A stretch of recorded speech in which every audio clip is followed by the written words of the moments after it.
They thought she was invisible. A quiet 12-year-old girl following her mother through hotel corridors, carrying a worn school backpack and a mind far too sharp for the world she lived in. But what no one knew, what no one even imagined, was that she had spent 2 full years building a silent empire of information, watching every injustice, every lie, every act of cruelty, and preparing the kind of revenge that destroys people from the inside out. And when the moment came, the entire hotel would learn a terrifying truth. Intelligence doesn't need permission to change the world.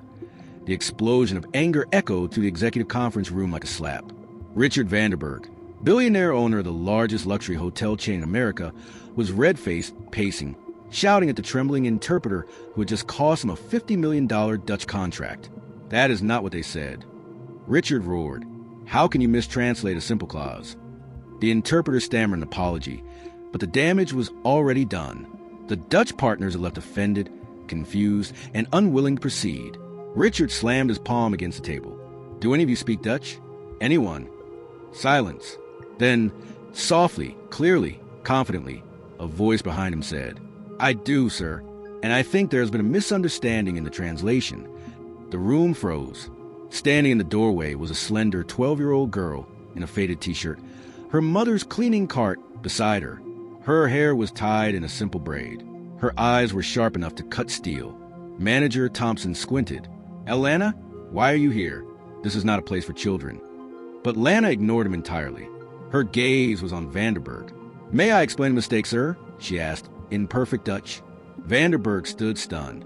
His anger evaporated instantly. For 15 minutes, he had been struggling with communication, watching millions slip away. And now, a child spoke the language he needed better than any professional he employed. "Say that again," he demanded. Lanna repeated herself, fluently, effortlessly, as if she'd been raised in Amsterdam. "What? How?" he stuttered. Before he could finish, Thompson stepped between them with a forced chuckle. "Mr. Vanderberg, this girl, she's just a cleaning lady's daughter. Kids pick up silly things online. Let's not waste your time." But Lanna wasn't intimidated. She took one step forward. "My mother speaks 5 languages," she said, "and she has a master's degree in literature. Maybe the real question is why she's cleaning bathrooms instead of working in your international department." A painful silence swept the room. So her mother, flushed with embarrassment. "Lanna, stop. Please," she whispered. But the girl didn't stop. She'd been silent for far too long. "For 2 years," Lanna continued, "I've watched the way this place treats my mother, and I've learned something very important." She looked directly at the billionaire. "When people don't see you, they tell the truth around you." There was something unnerving about the way she said it, like she wasn't accusing. She was revealing. Vanderberg leaned forward. "Keep speaking Dutch," he ordered. She did. It wasn't just fluency. It was mastery. Intonation, formality, idioms. Things only a native or an expert linguist would know. "How?" he whispered. Lanna shrugged. "I read." But behind that simple sentence lay a depth he could not yet imagine that Lanna's teachers discovered her IQ 165 after she corrected a mathematical error her principal made during an assembly. When other kids watched cartoons, she devoured books on philosophy, linguistics, criminal psychology, world politics. She didn't memorize things. She understood them. While her mother worked double shift at the Grand Plaza Hotel, Lanna wandered with her through corridors, unnoticed by staff, ignored by managers, silent, invisible, watching everything. And she saw more than anyone realized. "You claim your mother warned us about Dutch formality?" Supervisor Williams scoffed. "Impossible. She cleans toilets. She doesn't comment on business affairs." Sonsi finally spoke, voice trembling but dignified. "I sent 7 memos to the international office. All ignored." Thompson laughed outright. "A cleaning lady sending memos? What next? You'll claim you're qualified to be CEO." "I have copies," Lanna said calmly. The room went still. The girl opened her faded school folder, pink, with peeling cartoon stickers, and handed it to Vanderberg. Inside were printed emails. Every memo Sonsi had ever sent, and every response, including Thompson's reply. "Stay in your role. Cleaning staff are not qualified to discuss business matters. Do not send further suggestions." Vanderberg's face darkened like a storm cloud. "This is your reply?" he asked sharply. Thompson's voice cracked. I can explain." But the girl wasn't done. She reached into her backpack and played an audio recording. William's voice filled the room. No matter what degree she claims to have, people like her belong in cleaning. Some roles are natural. The air turned poisonous. For 2 years, Lanna had kept everything.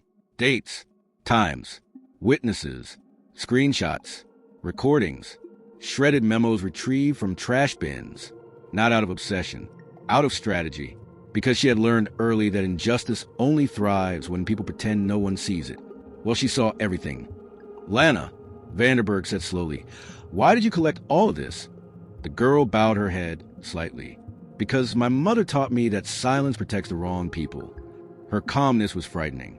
Not hysterical, not emotional, calculated, strategic, dangerous. She continued, "And because discrimination wasn't the only thing happening in this hotel." The room collectively tensed. Thompson swallowed nervously. "What else?" Vanderberg asked. Lanna's eyes glimmered. "You're not just losing money from incompetence, sir. You're losing money because someone is stealing it." The managers froze. Stealing. Williams choked. "That's ridiculous." But Lanna continued, unfazed. Ghost employees.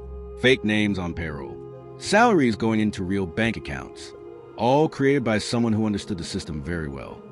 She turned toward Thompson. "Shall I say the number?" 47. Thompson's lips parted, but no sound came out. "How do you know this?" Vanderberg asked. "Because invisible people see everything," Lanna replied. "And we talk to each other." The room spun. There was no more doubt. The cleaning lady's child had just cracked open a secret that would change everything. And no one, not even the billionaire, was ready for what came next. The Grand Plaza Hotel was a kingdom built on polished marble, shimmering chandeliers, and the illusion of perfection. But beneath the elegance existed a silent ecosystem of overlooked workers, immigrants, cleaners, cooks, laundry staff, maintenance personnel, whose skills and degrees were buried beneath uniforms. Invisible, unheard, unseen, except by Lanna. It had started 2 years earlier, when Williams mocked her mother in the locker room, telling her she should know her place. 10-year-old Lanna had stood behind a row of lockers, listening. That day, she made a decision. She would learn everything, document everything, remember everything, and she would wait. Her first secret helper was Carmen from the laundry department. Carmen wasn't just a laundry worker. She held a degree in international accounting from Peru. One afternoon, she whispered to Lanna, "You know the betting from the VIP suites? They leave papers in the pockets. Contracts, bank slips, confidential notes. I read English and Spanish. I understand numbers." Lanna nodded, absorbing every word. 2 weeks later, Carmen handed her a lost receipt for a mysterious bank transfer. Lanna didn't know it yet, but this was her first clue into the ghost employee scheme. Her second ally was Roberto, a Venezuelan immigrant working in technical maintenance. His real profession? Engineer, because his Venezuelan degree wasn't recognized. He cleaned air vents and repaired printers.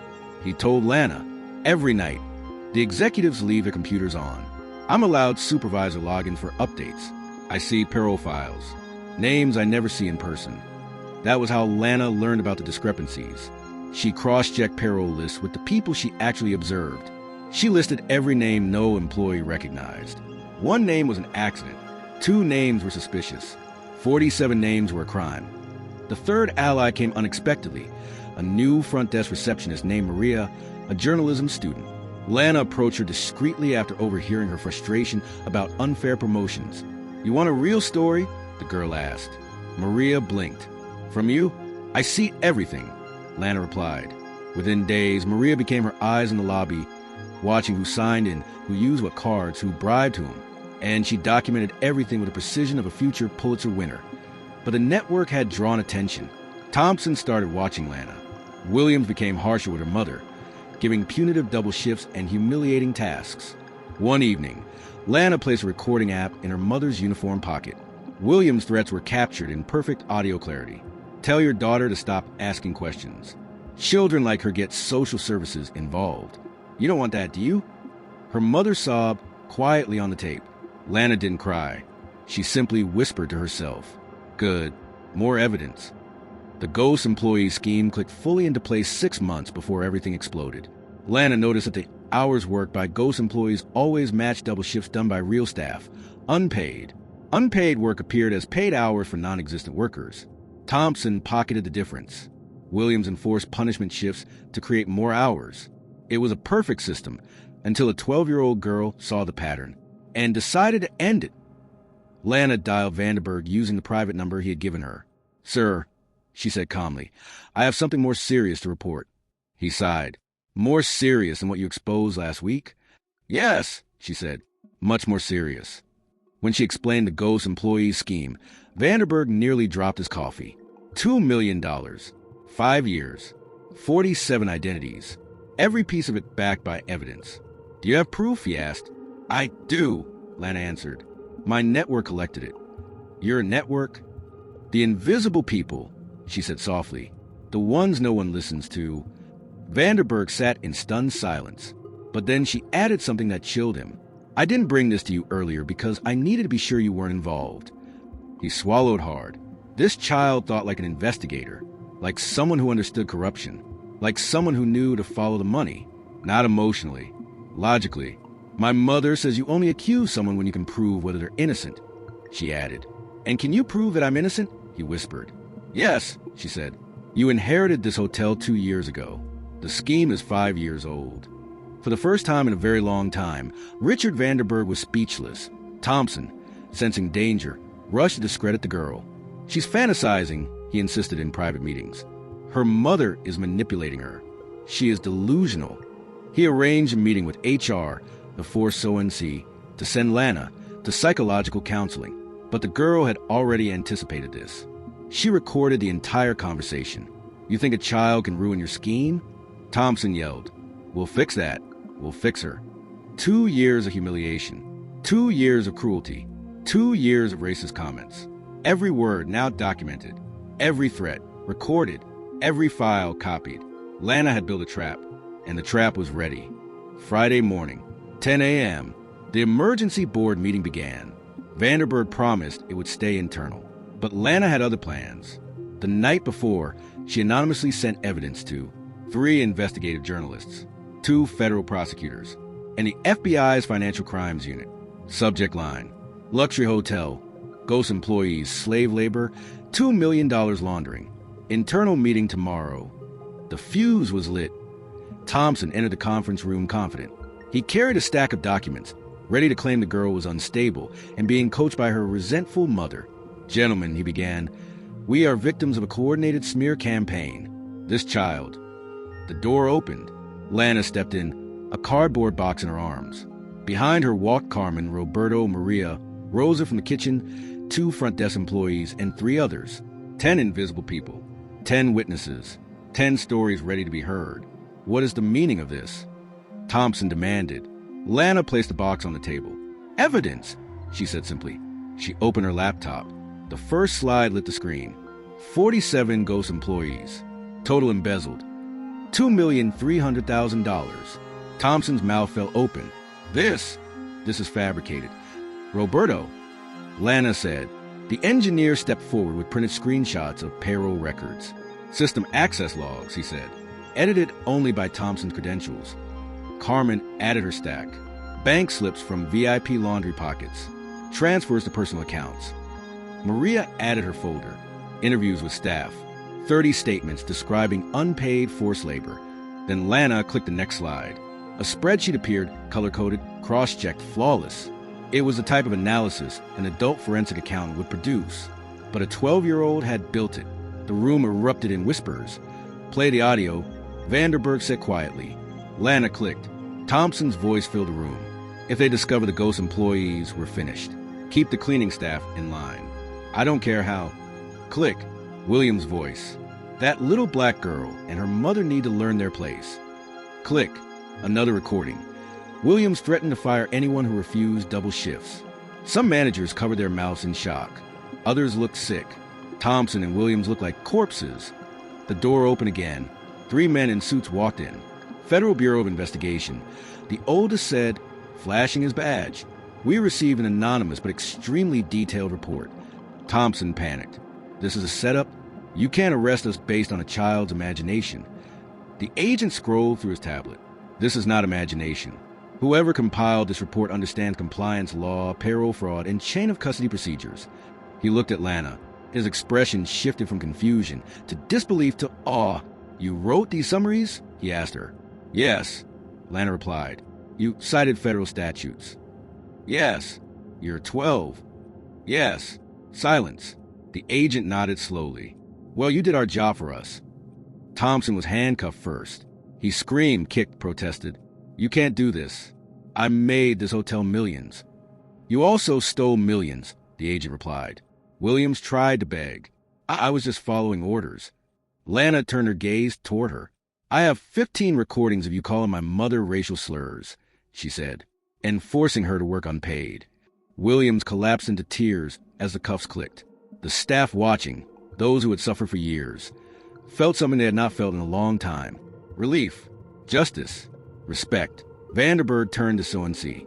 "Ms. Santos, I owe you an apology and an opportunity." He offered her a new contract on the spot. Director of International Relations. Salary, $15,000 a month. Office on the 25th floor. Full benefits. And educational funding for Lanna's Gifted Student Academy. Sorency cried in silence. Lanna simply smiled. "Well-deserved," she whispered to her mother. The story went national. The 12-year-old who took down a criminal hotel empire. Child prodigy exposed as systemic fraud. Invisible workers finally heard. Vanderberg launched a new program, the Lanna Santos Initiative. Qualified employees stuck in low-level roles were automatically evaluated and promoted. 847 workers across the hotel chain rose to higher positions. The company saved $12 million in outsourcing.in federal prison. Thompson scrubbed toilets. Poetic justice point one evening. Lanna sat beside her mother in the new office overlooking the city. "Do you regret anything?" Lanna asked. Sorency smiled softly. "I regret not believing sooner that intelligence can come from anywhere." "And power," Lanna added. Her mother squeezed her hand. "No, power comes and goes. But dignity stays forever. And you reminded them of that." Lanna looked out the window at the glittering skyline. "The best revenge," she said quietly, "is proving them wrong with success." And she had done exactly that.